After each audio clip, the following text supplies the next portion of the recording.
Hello and আসসালামু আলাইকুম everyone. আশা করি সবাই অনেক বেশি ভালো আছো। তোমাদের দোয়া এবং ভালোবাসায় আমিও কিন্তু অনেক বেশি ভালো আছি। তো শুরু করলাম আজকের অ্যানাদার একটি ভিডিও। তো দেখতেই পাচ্ছ এখানে হচ্ছে আমি পরোটা আর কাবাব ভেজে নিয়েছি কারণ আমার অনেক বেশি খাইতে ইচ্ছা করতেছিল। তো অ্যাজ ইউজুয়াল একটা সিম্পল নাস্তা আমি তৈরি করে ফেলছি। দেন চা না হলে কি চলে বলো?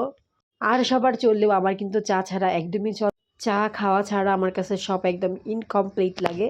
তো চাটা খেয়ে এখানে হচ্ছে আমি রান্নাঘরে চলে আসছি কারণ হচ্ছে আজকে হচ্ছে আমাদের বাসায় মেহমান আসবে। তো এই কারণে হচ্ছে আমি সব কিছু আর কি ঠিকঠাক করছিলাম, যদিও সব কিছু ঠিকঠাক করা শেষ। এখানে পর্দাগুলো আমি চেঞ্জ করে নিছি যেহেতু নতুন মেহমান আসবে। আর পর্দাগুলো অনেক বেশি ময়লাও হয়ে গেছিলো। তো দেখো আমার ছেলে হচ্ছে এখানে দুষ্টামি করতেছে আর ও এখানে একটা জুতা হচ্ছে ইয়ার উপরে রেখে দিচ্ছে, ড্রেসিং টেবিলের উপরে। তো আমি বলতেছি বাবা এটা নিয়ে তোমার নির্দিষ্ট স্থানে রেখে দাও। তো সে আমাকে দেখে হাসতেছে বারবার। তো এখানেই তো আমি শাওয়ারটাও নিয়ে নিছি। তারপরে এই দেখো রোদের আলো পড়ছে, মানে সেদিনই হচ্ছে শেষ রোদ ছিল, এরপর থেকে একদম মানে খুবই শীত পড়ে গেছিলো আর কি। তো এখনও কিন্তু স্টিল নাও অনেক শীত বাহিরে। তো আমার ছেলে এখানে মেহমানের জন্য আর কি ওয়েট করতেছিল। আর ওইখানে সবই শেষ, একদম অলমোস্ট সব শেষ। তো আমার শাশুড়ি হচ্ছে খাবারগুলো ঠিকঠাক করে আর কি রাখতেছিল। তো তারপরে এই তো রুমে এসে আমি আর আমার ছেলে রেডি হয়ে নিছি, যেহেতু মেহমান আসবে। তো বাসার জামা কাপড়ে তো নিশ্চয়ই থাকা যাবে না, তাই না? কারণ বাসায় তো বস্তির মতো করে থাকি, তো বস্তির মতো করে তো আর মেহমানের সামনে থাকা যাবে না। তো মজা করলাম আর কি।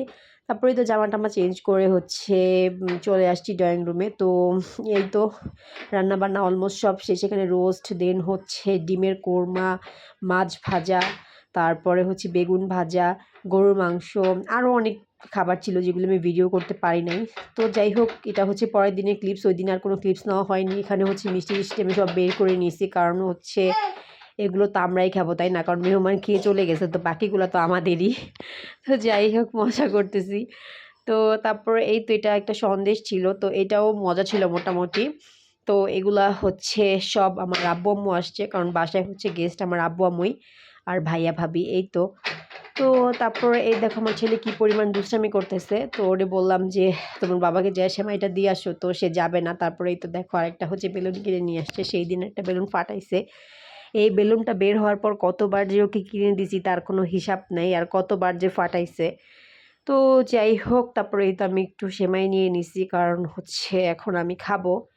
আর সেমাই মানে মিষ্টি জাতীয় খাবার খেতে কিন্তু আমার অনেক বেশি ভালো লাগে। কার কার মিষ্টি জাতীয় খাবার খেতে ভালো লাগে প্লিজ কমেন্ট করে কিন্তু আমাকে জানাবা। তো তারপরেই তো আমি একটা ছানা নিয়ে নিছি।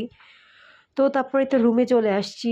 এগুলো হচ্ছে আমার ভাবি আমাকে গিফট করছে, একটা শাড়ি, দেন হচ্ছে ইয়াররিং। তো আমি আমার হাজব্যান্ডকে বলতেছি তোমার এবার ঈদে আমাকে আর কিছুই কিনে দিতে হবে না।